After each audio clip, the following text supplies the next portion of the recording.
चिराग पासवान से टकराने के लिए मुकेश सहनी को नहीं मिली एनडीए में जगह। मुकेश सहनी को ज्यादा भाव देने को क्यों नहीं तैयार है बीजेपी। मुकेश सहनी के लिए बीजेपी की ओर से सिर्फ एक सीट का रखा गया है ऑफर। चिराग पासवान से कम लोकसभा सीट हमें मंजूर नहीं, मुकेश सहनी का बड़ा दावा। मुकेश सहनी एनडीए की बैठक में नहीं आए और गठबंधन में भी जाने का उनका कोई चांस नहीं दिख रहा है, क्योंकि महागठबंधन ने तो साफ कर दिया है कि राजनीति करनी है तो अपनी पार्टी का आरजेडी या जेडीयू में विलय करा दें, क्योंकि हर 6 महीने बाद एक गठबंधन से दूसरे गठबंधन में झांकने की राजनीति किसी को भी पसंद नहीं आ रही है। इस बीच मुकेश सहनी का एनडीए से करीबी बढ़ने का खबर भी मिल रही थी। केंद्रीय गृह राज्य मंत्री नित्यानंद राय मुकेश सहनी से लगातार बातचीत करने में जुटे हुए थे। वैसे बीजेपी अभी भी मुकेश सहनी के एनडीए में आने की उम्मीद नहीं छोड़ी है।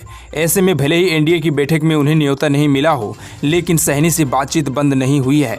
भविष्य में उन्हें एनडीए में जगह मिल सकती है। बताया जा रहा है कि मुकेश सहनी ने बीजेपी के सामने जो शर्त रखा है उसी पर पेंच फंस गया है। खबर यह है कि मुकेश सहनी चिराग पासवान की बराबर सीट की मांग की है।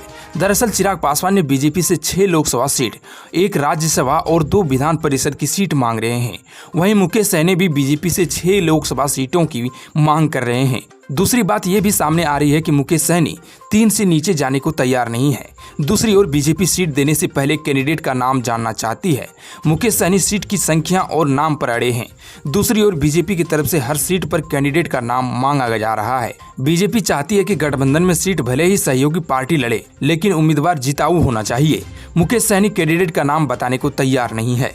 मुकेश सहनी अभी मुंबई में है। बताया जा रहा है कि दिल्ली का फ्लाइट का टिकट काटकर अमित शाह के फोन या जेपी नड्डा का चिट्ठी का इंतजार कर रहे हैं। खबरें की माने तो बीजेपी की ओर से नित्यानंद राय को मनाने और साथ लाने का काम सौंपा गया है। दोनों नेता लगातार एक दूसरे के संपर्क में है। बीजेपी मुकेश सहनी की एक भी शर्त मानने को तैयार नहीं है। यही कारण है कि मुकेश सहनी को अभी तक ना तो अमित शाह का फोन गया, ना ही जेपी नड्डा का चिट्ठी आई है और ना ही एनडीए का बुलावा आया है। हालांकि मुकेश सहनी ने खुले तौर पर कह रखा है कि उनकी पार्टी वीआईपी 25 जुलाई को फूलन देवी की पुण्यतिथि पर एक कार्यक्रम आयोजित करेगी। उसी दिन गठबंधन पर फैसला लेगी। दूसरी ओर चर्चा है कि अगर एनडीए में मुकेश सहनी की बात नहीं बनी तो वो राजनीतिक तौर पर फंस सकते हैं। दरअसल मुकेश सहनी महागठबंधन के दरवाजे पर वो खुद ताला मार कर निकले हैं। अगर दोबारा महागठबंधन में जाते हैं तो भाव नहीं मिलेगा। वहीं मुकेश सहनी की उम्मीदों ने दम अब तोड़ दिया है।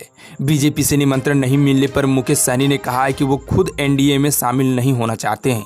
मुकेश सहनी ने कहा है कि जिसको शादी ही नहीं करनी है उसके लिए क्या रिश्ता आएगा, हम बीजेपी के साथ नहीं जाना चाहते हैं। उधर कहा जा रहा है कि मुकेश सहनी के बार बार यूपी जाने से बीजेपी नाराज है।